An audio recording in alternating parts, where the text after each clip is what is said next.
एक बार श्री गोविंद दास जी बैठे थे और सामने गोसाई श्री विठलनाथ जी बैठे थे और गोविंद दास कुछ गा करके सुना रहे थे। महाराज जी, बहुत सुंदर कथा है ये। गोविंद दास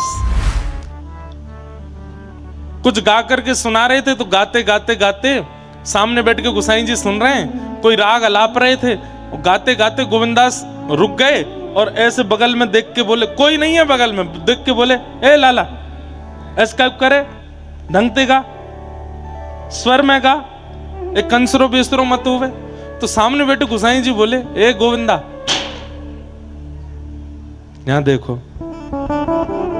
ए गोविंदा तेरे बगल में कोई है तो है ना, तू कौन को डांट रहा है, कौन ते कह रहा है? तो श्री गोविंददास जी बोले, अरे जय जय, आपको ना दिख रहा हो, इन 100 नंद जी को लाला बैठो है और मेरे बगल में बैठ करके कान पे हाथ धर के गा रहे है और गाते गाते बीच बीच में स्वर जानबूझ के बिगाड़ रहा है। या हमारे बाबू डांट रहा हूं कि नहीं, ढंग से गा। ये बात सुनते ही गोसाई जी के नेत्र सजल हो गए। बोले, ए गोविंदा सुन, ठाकुर जी को श्रमित मत करे, उनको गान दे जैसे गा रहे हैं, मुंह को बस अचक यहीं आसपास डोल रहे हैं। ये देखो, कुछ भी आर्टिफिशियल नहीं है, लो असली के पक्षी आए गए।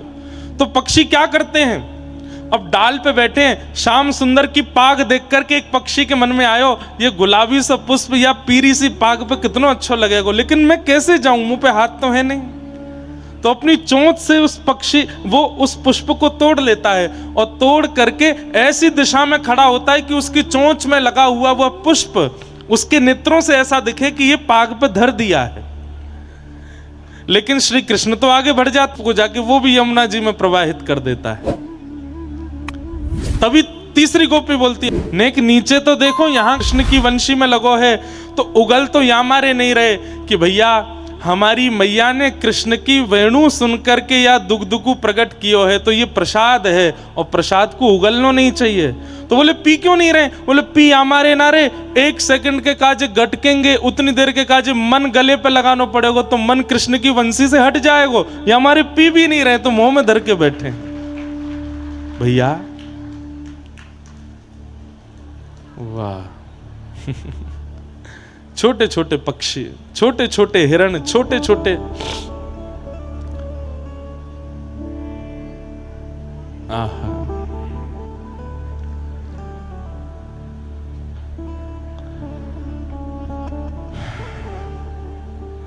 धन्यास्म मूढ़मतयोऽपि हरिण्य एता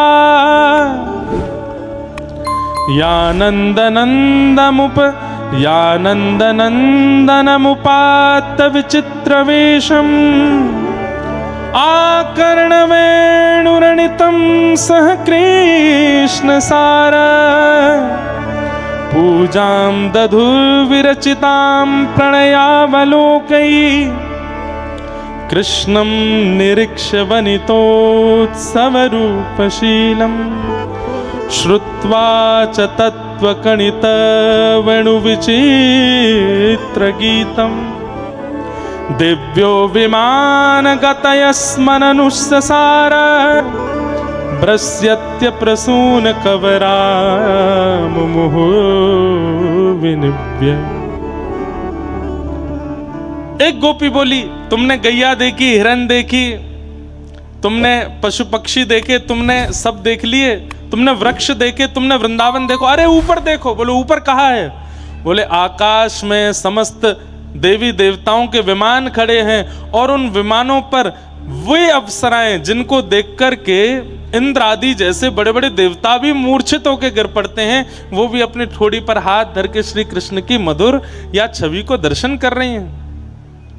अरे गोपियों, आज तो एक बात सिद्ध है गई। बोले, कहा हमें ही कृष्ण प्रिय लगे तो कभी कभी मन में संशय आवे कि हम कहीं गलत तो नहीं, पर आज या प्रकृति को देख के, आज या वन्य प्रदेश को देख के, आज इन देवीन को देख करके हमें अपने मन पे गौरव है रो कि हम कुछ गलत नहीं कर रही हैं। ये कृष्ण को स्वरूप ही ऐसा है कि यहाँ पे मन अटक ही जाए।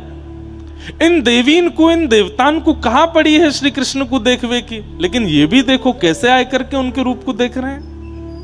धन्य है। तब एक गोपी ने ऐसा भाव बताया जिसको सुनकर के सब गोपियां नाचने लगी। क्या कि प्रायो वताम विहगा मुनयो वनेस्मिन् कृष्णेच्छितं तदुदितं कलवेणुगीतम् आरुह्य ये द्रुमभुजान् रुचिरप्रवालान् शृण्वन्ति मीलितदृशो विगतान्यवाच। बहुत ध्यान से सुनियो सब। एक गोपी बोली, अरे देखो देखो देखो, तुमने देवी देख ली, तुमने देवता देख लिए, तुमने वृक्ष देख लिए, तुमने पक्षी देखे, तुमने पशु देखे, तुमने गैया देखी, लेकिन तुम्हारी एक पे दृष्टि नहीं गई। बोले कौन? बोले यमुना। अरे देखो ये यमुना जी आज श्री कृष्ण को आलिंगन कर रही हैं।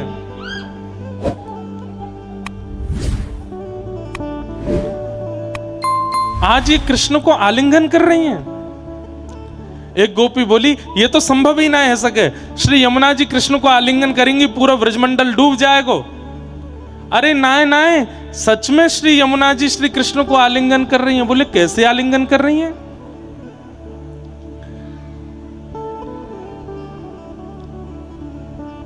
तब वो गोपी कह रही है,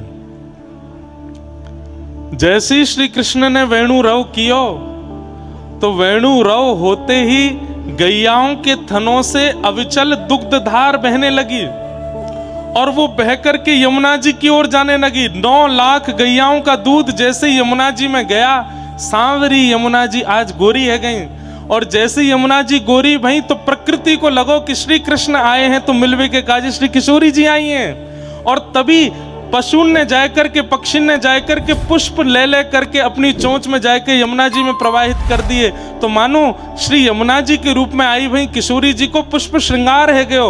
वही समय अपने गर्भ की कस्तूरी ले जाए करके एक हिरणी ने जाए करके यमुना जी में प्रवाहित कर दी। मानो श्री किशोरी जी आई हैं तो हिरणी ने अपने कस्तूरी इत्र से मानो श्री किशोरी जी को श्रृंगार करके उनको सुगंधित कर दियो है। ये सर्वांगीण वृक्ष, ये सर्वांगीण पशु पक्षी जीव सब ने जाकर के वहां यमुना जी के रूप को श्री जी को रूप समझ करके उनको श्रृंगार किया है। और जैसे ही यमुना जी ने ये सब भाव देखे हैं, अब यहाँ 2 बातें हुई। यमुना जी श्री जी के रूप में है, उनको श्रृंगार है गयो। दूसरे सारे पशु पक्षी अपनी वस्तु ठाकुर जी तक नहीं पहुंचा पा रहे तो सबने यमुना जी को दे दियो। तो यमुना जी ने तभी मन में विचार किया कि मैं अगर यमुना बनकर के प्रकट होंगी तो फिर निकुंज में ये विक्षेप है जाएगो, लेकिन दुग्ध के कारण अब मैं गौर वर्णा है गई हूं, यानी कि मुंह पे अब श्री जी आई गई हैं। तो श्री जी के रूप में श्री यमुना जी प्रकट है गई। सारे पुष्पन से उनको श्रृंगार है गयो, कस्तूरी को इत्र उनने लगा लियो। जैसे ही श्याम सुंदर ने नेत्र खोल करके देखो कि श्री यमुना जी नहीं, ये तो श्याम सुंदरा श्री प्रिया जी आई हैं। तुरंत श्याम सुंदर उनके समीप गए और जाकर के अपने हृदय से लगाने लगे। इतने में ही जितने पुष्प थे, जितने कस्तूरी के भाव थे, जो दुग्ध गैयाओं का प्रकट हुआ था, आदि आदि जो भी सामग्रियां यमुना जी में प्रवाहित हुई थी, जो प्रकृति प्रत्यक्ष कृष्ण को नहीं दे पा रही थी, यमुना जी ने जाकर के वो समस्त वस्तुएं श्री कृष्ण को प्रदान कर दी। और श्री निकुंज भाव से आज यमुना तट पर मधुर मिलन श्री ठाकुर जी का यमुना जी से, किशोरी जी से, प्रकृति से, गैया से, हिरण से, पशु पक्षियों से, सबसे हुआ है।